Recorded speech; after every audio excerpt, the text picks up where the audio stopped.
Y como cada día, mejor dicho, como cada lunes, le agradezco mucho la comunicación a Jeremías Zúñiga, que hoy vamos a tratar un tema muy importante y es acerca del crecimiento de las remesas, Jeremías, que envían, nuestros paisanos de Estados Unidos a México, y también, que si esto se ve reflejado o impactado en el crecimiento de la economía nacional. Buenas tardes.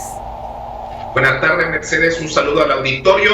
Efectivamente, ya se dieron a conocer los datos de las reservas de los mexicanos que envían a sus familiares a México a través del esfuerzo y el trabajo que realizan en aquel país. Hubo un incremento, este incremento permite observar que llegó a darse un crecimiento de junio a junio de hasta el 11%.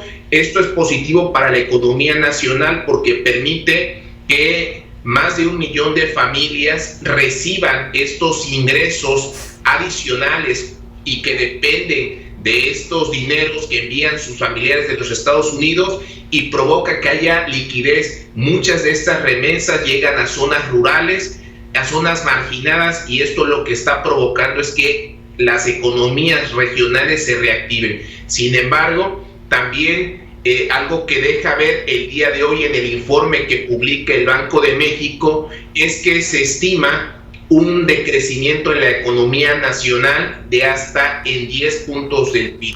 Y si tomamos en cuenta que cada punto del Producto Interno Bruto representa entre 500 y 750 mil empleos, estamos hablando que en este año tendríamos una pérdida, además de la que ya llevamos, que podría reflejarse en alrededor de 5 millones de empleos formales perdidos. Si tomamos en cuenta que la economía informal, es decir, los empleos informales superan hasta el 30% a los formales, todas estas cifras no se contabilizan. Otro de los informes que el día de hoy da a conocer Coneval es que creció en 20 puntos la pobreza y representa 10 millones de familias mexicanas adicionales a las que había durante 2019 que no tienen los ingresos suficientes para cubrir la canasta básica. De ahí la importancia de las remesas, porque muchos de esos dineros tocarán a estas familias más vulnerables.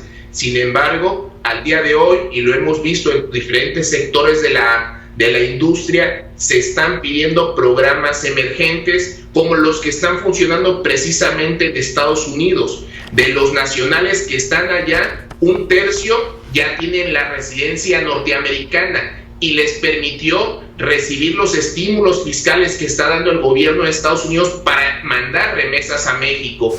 Aquí en México se tendrán que tomar una política pública en materia económica que permita el fortalecimiento de las empresas. De lo contrario, las que están propensas a quebrar, y se estima que 8 de cada 10 micro y pequeñas empresas puedan cerrar o ya están cerrando, son las que tienen menos de 15 trabajadores. Me refiero al taller mecánico, al taller de soldadura, la persona que tiene un salón de belleza, un lugar donde habilitan para mantenimiento, pero quienes están pagando rentas están abandonando los locales.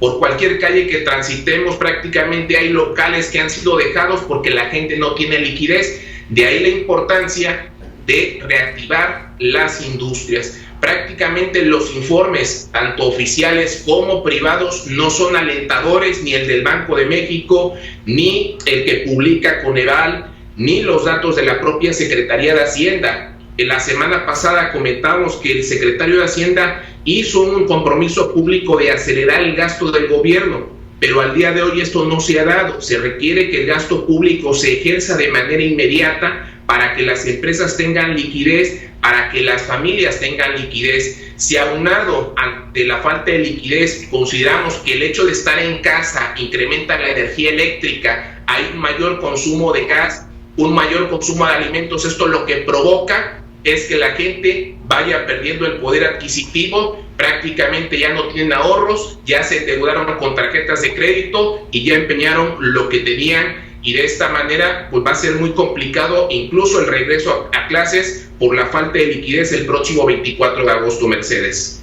Así es, Jeremías, pues estos datos que nos has dado, bueno, nos han dejado así congelados, pero es la realidad que están viviendo todas las familias, no tan solo de los veracruzanos que nos están viendo en este momento, sino de todos los mexicanos. Y hace falta esos programas emergentes que aplican en otros países para apoyar a los trabajadores cuando pierden un trabajo y también porque ellos mismos sostienen, son cabeza de familia de muchas personas, de muchos mexicanos, y que ahora se enfrentan también a un problema más, o no problema, pero una situación donde requieren solvencia económica, como es el regreso a clases para las inscripciones que sus hijos van a la escuela. Por ello también se espera una gran deserción escolar por la falta de liquidez en las familias.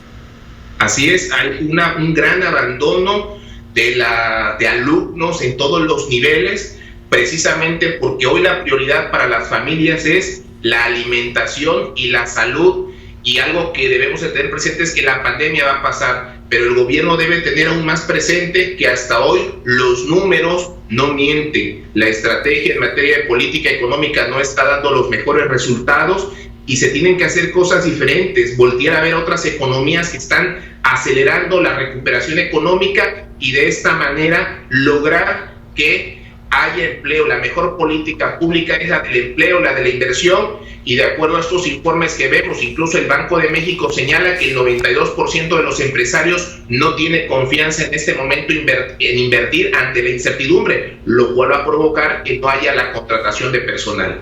Así es, Jeremías, es que bueno, todos hay incertidumbre porque no saben cuándo va a terminar esta pandemia, pero lo importante es de que la economía se reactive muy pronto. Muchas gracias, nos saludamos el próximo lunes. Gracias.